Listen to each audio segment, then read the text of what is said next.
Nicole. There's not enough to call it a suicide. Tonight, 2020's investigation lighting a fire under an 8-year-old cold case. The family's strongest argument is this abrasion. Follow along as we retrace Annie's final hours, far from home. So Annie might have been here on Halloween night.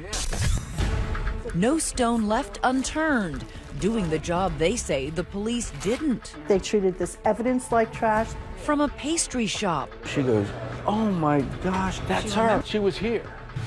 To a funeral home. We always thought murder right away. The Capitol to the state penitentiary. Our first question was, did you kill our daughter? And finally, the police, with nothing new to say to the parents, but talking to 2020. What do you say to this family who says you didn't do your job, that you left them hanging? Answers for Annie. Good evening, I'm Elizabeth Vargas. David is on assignment tonight. At a time when so many of you have your children home for the summer, these parents have a never-ending mission. Still trying to find out what happened to their teenage daughter, how she died 8 years after the fact. 8 years after the police say they do know what happened. What will you decide tonight? Join the conversation. We're live on Facebook and Twitter as Deborah Roberts tries to find answers for Annie. Alexandria, Virginia, a stone's throw from the nation's capital. An upscale suburb in Fairfax County with historic cobblestone streets, pleasant homes, and top-notch schools like West Potomac High. On Vantage Drive, it was the picture of tranquility until early Halloween morning in 2008. And then this is Annie's room. Is it hard to come in here? No, it's joyful because it's Annie. It was barely 6 a.m. and Dan McCann was saying goodbye to his 16-year-old daughter, Annie, before heading off to his managerial job with TSA in D.C. His wife, Mary Jane, a former White House IT worker and now stay-at-home mom, was on her way to upstate New York to visit the couple's son, Sam, in college. Annie, a high school junior, was a passionate artist and good student who played basketball and made her mom laugh. Annie was funny, quirky, witty. She was just a delight. She was just a person that I feel like everybody liked Annie. Former classmate China Johnson Owens first met Annie in 7th grade. Annie McCann was an angel on earth, honestly. Her parents say Annie was young for her age, sheltered and a homebody. There was no Snapchat or Instagram yet, and the McCanns heavily monitored their daughter's time online. She could barely work a flip phone, and she just got her Facebook account. So I said, yes, you can have a Facebook account, but I get to look at it when I want. I want the passwords, everything. What's here that she did? It wasn't an issue since Annie preferred drawing and painting anyway. That is really pretty, though. Look at the colors. Her work decorating the family home. She was talented. Very, very much so. Always put everything in a frame for her so she knew that it was important. Her big obsession was capturing her cherished dog, Breezy Max. She absolutely loved her dog, Breezy. That's and a he's painting. At the top of... I actually thought that was a photo for a No. second. Annie's artistic touch even extended to Halloween with goodie bags she insisted on making. She was too old to trick-or-treat, so she transferred her enthusiasm into giving the gifts out. But just hours before trick-or-treaters would arrive, the first hint of trouble. Annie hadn't phoned her mom, something out of character. Oh, she always called me like clockwork after school. Mary Jane knew her daughter's routine. Straight home after school, and if neither mom nor dad were home, she'd call. Up in Ithaca, New York at Sam's College, when Mary Jane didn't get that usual ring of reassurance, she worried. You know, as a mom, you just know. I got this gut. Something's not right. And so I called a neighbor. I said, are any signs of Annie? No. Any signs of the car? No. Annie used the family's white Volvo to get to and from school. Thoughts going through my mind, oh my God, what if she's, and you're thinking, what if she's, oh my God, what if she's in a car accident? Please God, let her be okay. A panicked Mary Jane calls Dan, who rushes home and finds the house phone ringing.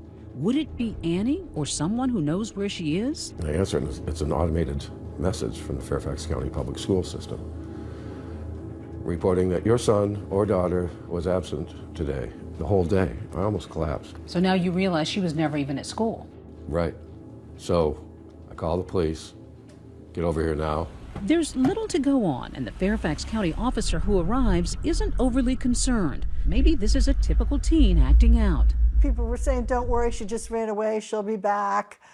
You know, kids do this all the time. It's not uncommon. Don't worry about it. But Mary Jane is worried. Her daughter is far from rebellious and only recently had gotten her ears pierced. She's diligent about keeping them clean with a first aid spray Bactine.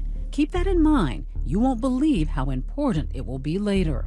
With no sign of Annie, her mom is frantic and begins making the achingly long 6-hour drive back home to Virginia. What state are you in as you're driving? I know I drove right through somebody's farm and finally got on some highway. I mean, we were like just stunned in the car and, you know, driving fast and not stopping and like, why can't I get this car home faster?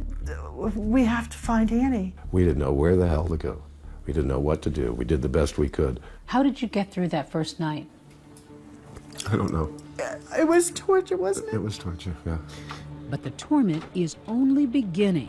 When the call came in, I was told it was a dead junkie behind a dumpster. Not even 48 hours later, homicide detective Sean Jones responds to a call. I really honestly thought it would be a 20-minute type it up and be done. Not so much. But the call isn't in Alexandria, it's here. The Perkins Homes housing project in Baltimore, Maryland, 50 miles and another world away from the McCann's bucolic neighborhood. And behind a dumpster in this section of the so-called Charm City, a man taking out the trash makes a gruesome discovery. And it's no junkie at all. So you find the body of a white teen girl at a predominantly black housing project. What was your first thought? That it was a homicide. It was a homicide, and we treated it as such. Jones, a 25-year veteran Baltimore cop, knows right away this is an unusual case. When you first looked at her, was there an apparent cause of death? No. Did it look like she had been beaten up? No. The Perkins Homes covers several square blocks in a high-crime area, just minutes from Baltimore's famed Inner Harbor and Camden Yards. Soon enough, Detective Jones discovers that the dead girl has a backpack nearby and papers that reveal a stunning fact. She's not from Baltimore, not even close. I find a hall pass for Fairfax County High Schools. I find her driver's license, and I have people back at the office call the Fairfax PD. A half hour later, the identity is confirmed. It's Annie McCann. Detective Jones leaves the ugly crime scene, driving to suburban Virginia to break the news to the McCanns in person. How as a parent do you even... You can't. You're in shock. Do you ask any questions at this point, or are you just collapsed in grief? You're collapsing grief. How did a sheltered girl from the suburbs wind up here? Amazingly, Annie McCann herself may have left behind the biggest clue. When we come back, the note found in Annie's bedroom. Is it a roadmap to what or who led to her demise? She didn't say, Dear Mom and Dad. She'd never write a note not saying, Dear Mom and Dad. What does it reveal? See what happens next.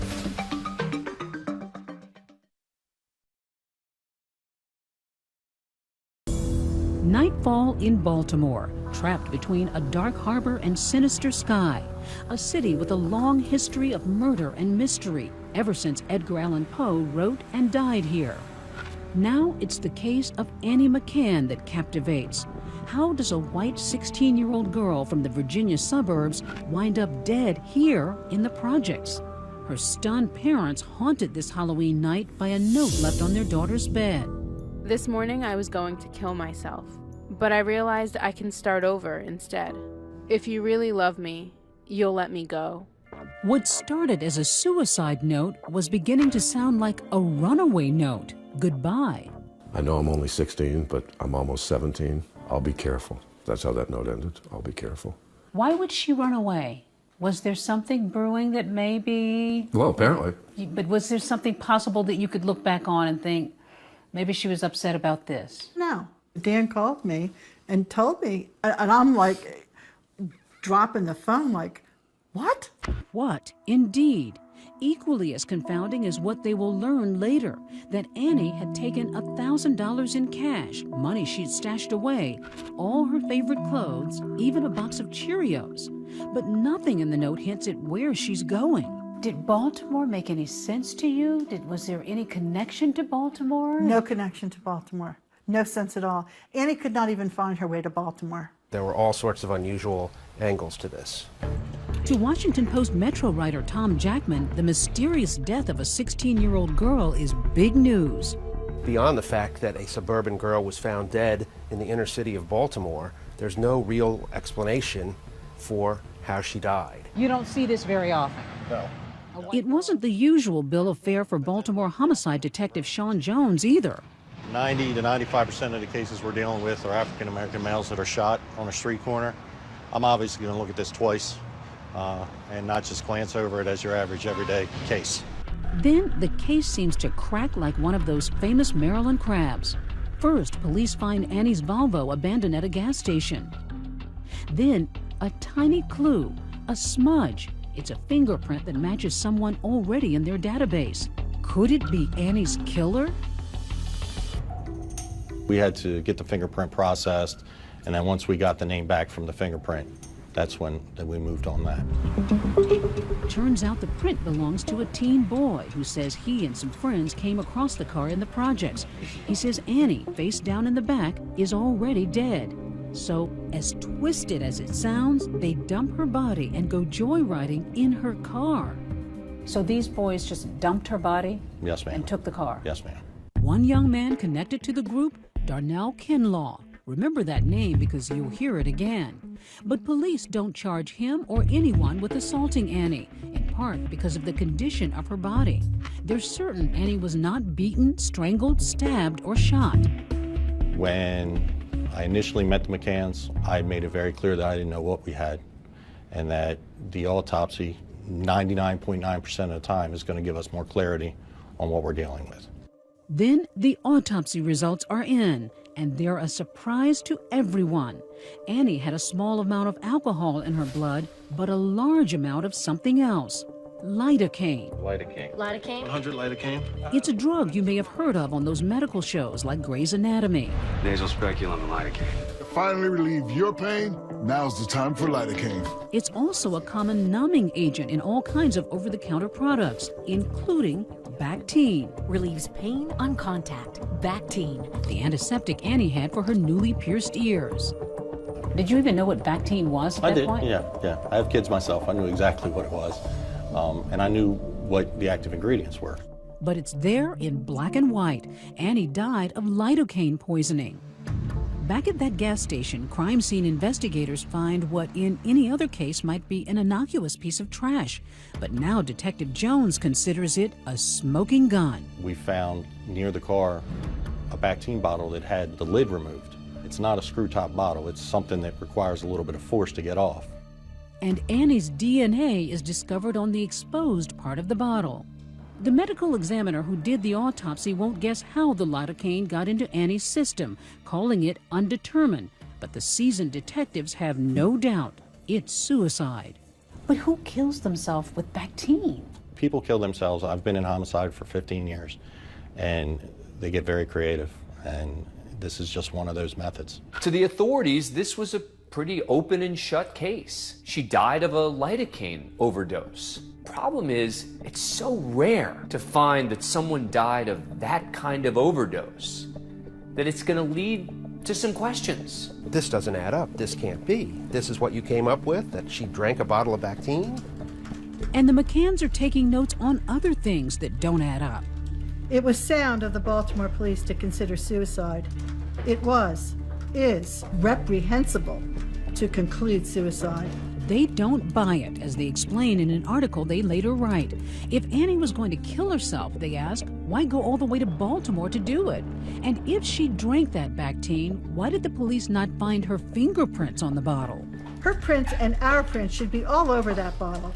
Who wipes fingerprints while killing themselves? And who writes a to-do list like Annie did on her hand if they're planning to end it all, reminding her to do her chores and say her prayers? We thought it was a baffling mystery. Nobody's heard of anybody overdosing on Bactine, much less a kid from the suburbs who didn't seem to be that unhappy with life. And so we continued to press forward with the story. And the story was far from over. When we come back, the McCanns are about to get disturbing new details about their daughter's death, not from detectives or the medical examiner. Try the funeral director and why she thinks suicide is out of the question. We always thought murder right away. You thought murder We right did. away? We did.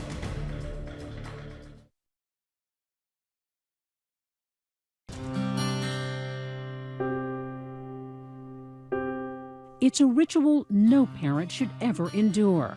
Dan and Mary Jane McCann bury their daughter Annie a week after her death in this cemetery not far from their Virginia home. Please, get Annie justice, please, please, please. But no one is resting peacefully. In a curious and cruel blunder, the McCanns say the medical examiner's office failed to restore 2 of Annie's organs after her autopsy. Your daughter's heart and brain were not returned to her body? No. No. How is that possible? I don't know. You tell me. The McCanns are outraged. They say it's unheard of and wonder if the medical examiner could somehow lose their daughter's heart and brain. What else was botched? That's where Diane Downey comes in. We tracked her down at this Alexandria funeral home where she spent 25 years preparing bodies for burial. She says she was unnerved after receiving Annie's. What did you think? There's absolutely no way this was a suicide with all the trauma on her body. Trauma? Dan and Mary Jane say police told them there was none. So what about the goose egg-like bruise on Annie's forehead? So unsightly the McCanns hesitated over an open casket.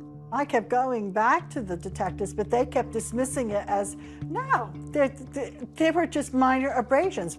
They were told minor abrasions, no evidence of an assault. And they see this. And so now they're probably really thinking there's something more here.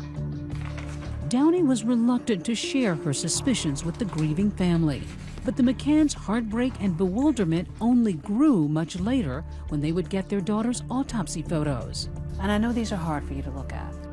They're convinced they see a cigarette burn on her forehead, a mysterious letter J on her ankle, and worst of all, they think they see signs of a sexual assault. I was horrified. It's like, oh my God, my daughter was tortured. The McCanns suspect that their daughter is a victim of a crime, especially when that funeral director points out what she sees as another bizarre detail: Annie's fingers. It looks to her that they're wilted. Her fingers were shriveled like they were raisins, like her body had been soaked for several hours. Did that concern you? Very much. Was this a result of someone trying to wash away evidence? Baltimore City Police will not reopen its investigation. The case is closed. Police may be standing down, but the McCanns are only ramping up their own investigation, and the media is all over the story. The McCanns have made it known they were not happy with their daughter's death investigation. And the parents are relentless. The police do nothing and they sweep it under. Baltimore police never honestly investigated Annie's death. They begin emptying their savings, even Annie's college fund, to get at the truth, buying billboards around town, and then assembling their own dream team, starting with perhaps America's most famous medical examiner, Dr. Michael Baden, a fixture on Fox News. You looked through the materials. What struck you right away? What struck me right away was the circumstances first, that she was found by a dumpster. Somebody dumped the body there after death, and usually that happens in homicidal situations. Baden says in 50 years of death investigations, he's never heard of anyone killing themselves by drinking Bactine. And in his opinion, there wouldn't be enough lidocaine in one bottle to kill Annie anyway. So you were convinced that Annie McCann did not commit suicide by drinking Bactine? That was my opinion, yes. That's when it went, for me personally, it went, holy cow, she was murdered. Still, no change in posture for the Baltimore police. If you come across being angry, no one's going to help you. You come across, if you're nice, no one's going to help you. Disappointed and desperate, the McCanns march on, all the way, in fact, up to Capitol Hill. This committee To Senator Charles Grassley, one of the country's most powerful members of Congress, chairman of the Senate Judiciary Committee. If I can help, I want to help. From Iowa, he isn't even the McCann senator, but they don't call him Hawkeyes for nothing. Do you think the Baltimore PD blew it? It looks to me like when they don't answer questions, they raise a lot of unnecessary suspicion. And if they want to avoid this suspicion, then it's pretty simple. Just come clean. Grassley sent off official letters to the Baltimore police and the FBI. They wrote back defending the investigation and stand by the conclusion Annie most likely died from self-ingestion of Bactine. But Grassley also wrote to the makers of Bactine, the Bayer Corporation, and got another story entirely. What exactly did you hear from Bayer about lidocaine? Pretty simple, that one bottle of Bactine would not cause a suicide. In fact, Bayer claims it previously told the Baltimore police the same thing. Back in here.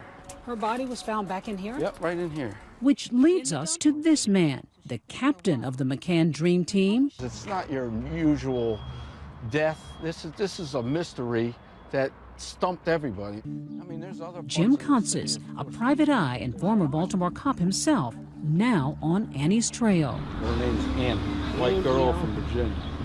No, know her. He retraced his steps with us, I canvassed the whole area, went door to door for months. literally walking me through his investigation. Hey, guys. Approaching anyone and everyone he could, like these folks at the Perkins homes. So we're just trying to fill in the blanks of how the body got behind the dumpster. But have you ever heard of anybody talking about the case? No? Did you hear any scuttlebutt about it when you moved in? Like No. what might have happened to her? No. Then hitting the road. Now we're getting in the heart of Fells Point. So Annie might have been here on Halloween night. Yeah, she could have been. The key for Consis, determining where Annie was after leaving home and with whom. What would this area be like on Halloween? Packed, because all the bars are down there. In fact, Fells Point is one big party on Halloween, with throngs of young people celebrating and taping the festivities. This footage shot the very night Annie disappeared.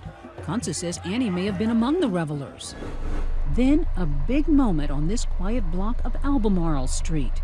This is basically Little Italy. You got all the Italian restaurants here. He arrives here, Vaccaro's, a Baltimore bakery famous for its pastries.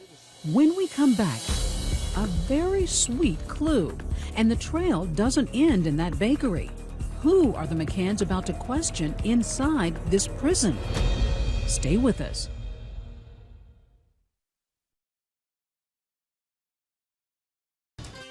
Vaccaro's pastry shop is a landmark in Baltimore's Little Italy.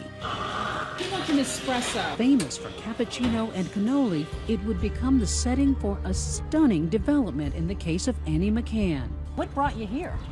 I know she had a sweet tooth, and her body was found over there. And she loved yogurt, pastries, and I'm thinking, why not take a shot? It's 3 months after Annie's death, and the McCann family private investigator Jim Consis is showing Annie's picture to workers here. So you came up to the counter here? Yeah, I came up to the counter. A clerk takes a look at the picture. One guy goes, "Oh yeah, I think I remember her. Yeah, she was cute." Then a server sees the photo, and it's as if someone dropped a pile of dishes.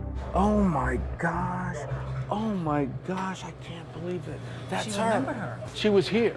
Here, alive and well, sipping a cappuccino with extra whipped cream. Then a jaw-dropping revelation. Annie was not alone. Yeah. She was with another girl. And then that's when the description came out. A sketch artist is soon giving that description a face. So you got the server here to give you the details to come up with the sketch. Right. And then once the sketch was complete, she looked at it and she says, "That's her." This is Annie's companion, according to a waitress. A haunting image of a tall, dark-haired woman, older than Annie, late teens, early 20s, disheveled, tired, looking like trouble. She had heavy makeup. She had the ugliest fingernail polish you would ever see. It's puke yellow. Puke yellow. She had heavy-duty bags underneath her eyes, like she was tired. As a detective, what's going on in your head at this moment? I'm thinking, oh, that's good. I got a hit. So you're thinking this woman could be the key to solving this death. Right. This is big stuff, isn't it? No, it ultimately does not have anything to do with Annie's death. Sean Jones, the lead Baltimore detective on the case, says they looked into it, and he is not impressed. Not by the sighting of Annie, not by the mystery woman with her. But if she's sitting and having coffee or a dessert with a disheveled young woman, that doesn't set off any bells for you? Of course it does. It's important, but ultimately we weren't able to verify that it even happened. The McCanns also released this sketch of a woman seen with Annie in Little Italy the day before her death. The McCanns publicized the sketch, hoping someone will recognize the girl with puke-colored fingernails, one person who might possibly be able to shed light on their daughter's death. There have been many leads over the years, but they've never been able to track her down. Every time they would find a lead, then they'd, hit a dead end, and it's like the mystery continues. Just when many might have given up, the case of Annie McCann takes another strange turn. Nearly 3 years after her death, a murder with what seemed to be eerie parallels makes the news in Baltimore. 26-year-old Lakeisha Player is murdered and her car stolen. When police name the killer, the McCanns are flabbergasted. Police believe the killer is this man, 21-year-old Darnell Kinlaw. Darnell Kinlaw is accused of murdering Lakeisha Player in her Kentucky Avenue home this month and stealing her car. The same Darnell Kinlaw previously questioned in Annie's case, and who the McCanns believe had been involved in tossing their daughter's body and taking her Volvo on that joyride. That same guy then gets arrested for murdering someone and taking their car. It's a big coincidence. Annie's case comes roaring back into the headlines. The arrest was of 21-year-old Darnell Kinlaw for the murder of his girlfriend. Kinlaw was eventually charged with the unlawful taking of Annie McCann's car in 2008. Awfully close to the same kind of circumstances. I'd argue otherwise. He shot her and stole her car in a domestic incident. Has no similarities to Annie's case. Do you think he knows more than he's told you? No. As a matter of fact, I think that it tells the opposite, that if he were to murder someone, he's going to use a gun. He's going to use the standard method, and that he's not going to poison someone with lidocaine. For years, the McCanns have wanted to question Kinlaw themselves, convinced they might be able to get something more out of him about Annie's death. Now, on a gray June day, nearly 8 years after Annie's death, they will get their chance. Kinlaw has surprisingly agreed to meet with them. Dan and Mary Jane leave their Fairfax County home for the nearly 3-hour ride across Maryland. Are you nervous? No. Oh, yeah. Because I know that we might not get anything. Yeah, that's what I fully expect. They might accidentally tell the truth or do it on purpose. We're going to interview one of what we believe are 5 thugs, at least 4, and we believe 5, who dumped Annie's dead or dying body from her car and then took the car for a joyride. Give us this day our daily bread and forgive us our trespasses. Praying as they drive and strategizing. We want to know the circumstances under which he found the car, found Annie. Had he seen her before? Had he seen her with anybody else? And can he please find it in his heart to help us find out who, not him, murdered our beautiful daughter. Coming up, are the McCanns face-to-face with their daughter's killer? Does Darnell Kinlaw have answers about Annie? Watch what happens next.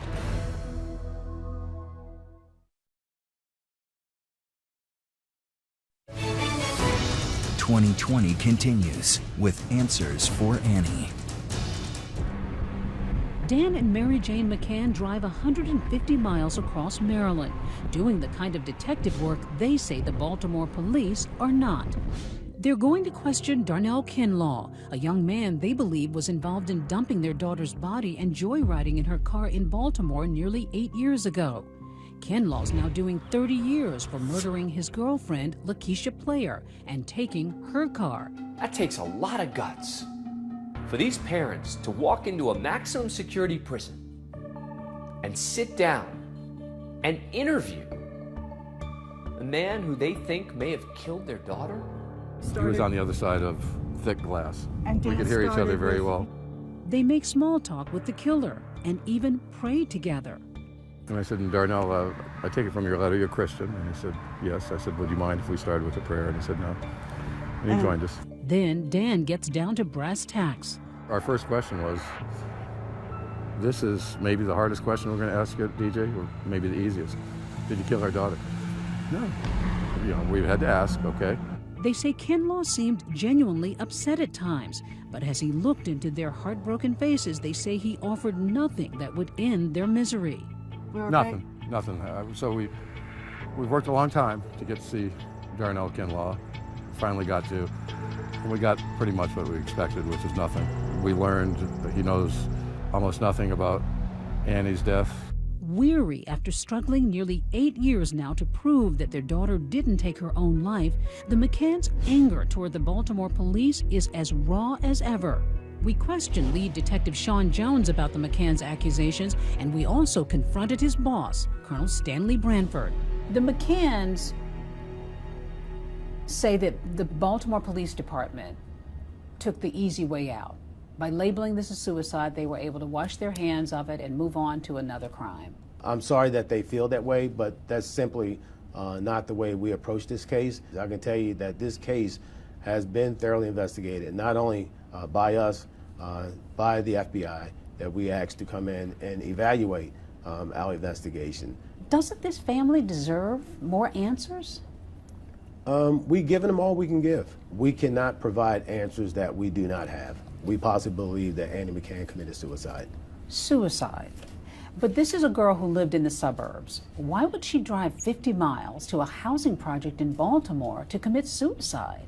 Well, that I can't answer because I don't know the mindset of Annie at that time. But police do share stunning evidence with us the McCanns did not. We already knew about the letter Annie wrote saying she was going to kill herself and changed her mind. But now police revealed their investigation found other notes in which Annie talks about suffering with anorexia and depression. She writes to a friend, "My suicide has nothing to do with you." In another note, "Pressure has gotten to me. I can't do it anymore." And no one blamed themselves for this. This is all on me. In all of her writings, she had indicated that she was leaving, and she expressed to some degree that she was tired of living. In response, the McCanns insist Annie did not intend those as suicide notes. One was found crumpled up under her bed, the other partly crossed out. Now, my heart goes out to her parents. We have responded to every request that they made.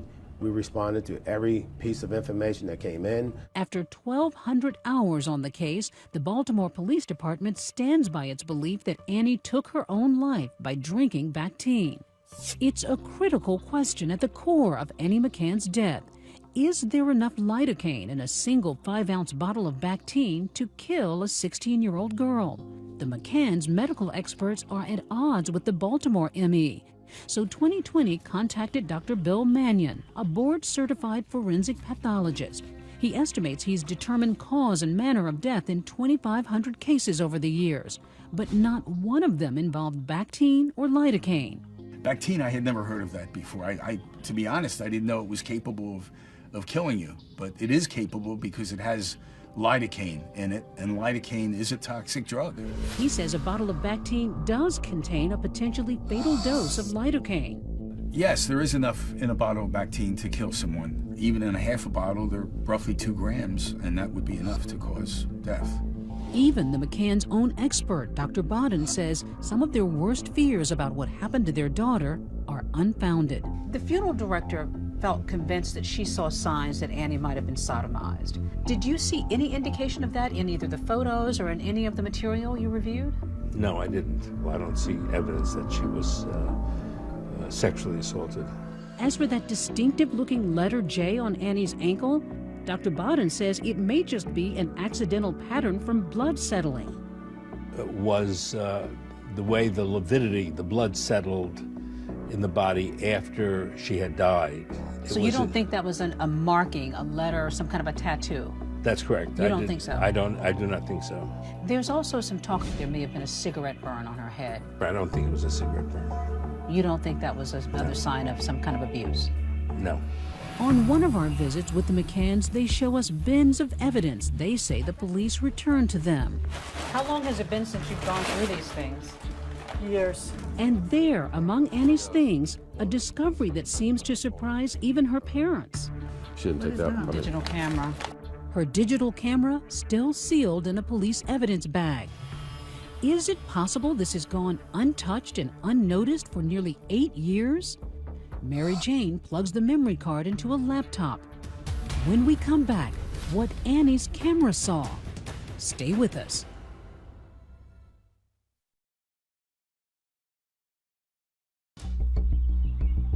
Nearly 8 years after Annie McCann's strange death in Baltimore, her parents do something they say they've never done before: search the memory card of her camera, stored among evidence in their garage. This is what they find: 14 photos, apparently taken by Annie. It says May 2008. But the pictures couldn't be more innocent.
Breezy, just the dog.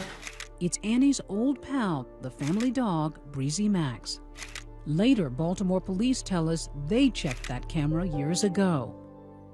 Yet another disappointing dead end. But the McCanns are determined to keep fighting.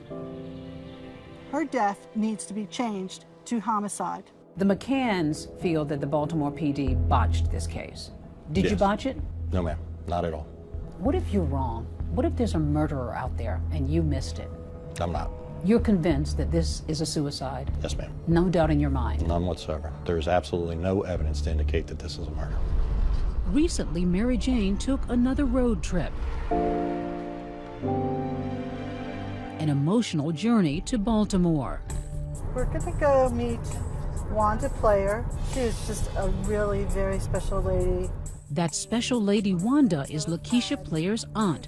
The McCanns bonded with her when the two families were attending court appearances for Lakeisha's killer, Darnell Kinlaw.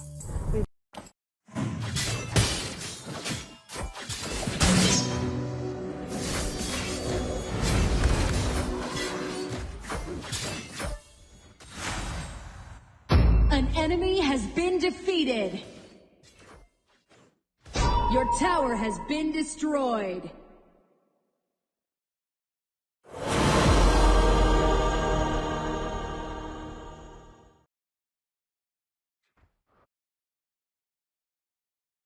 An enemy has been defeated.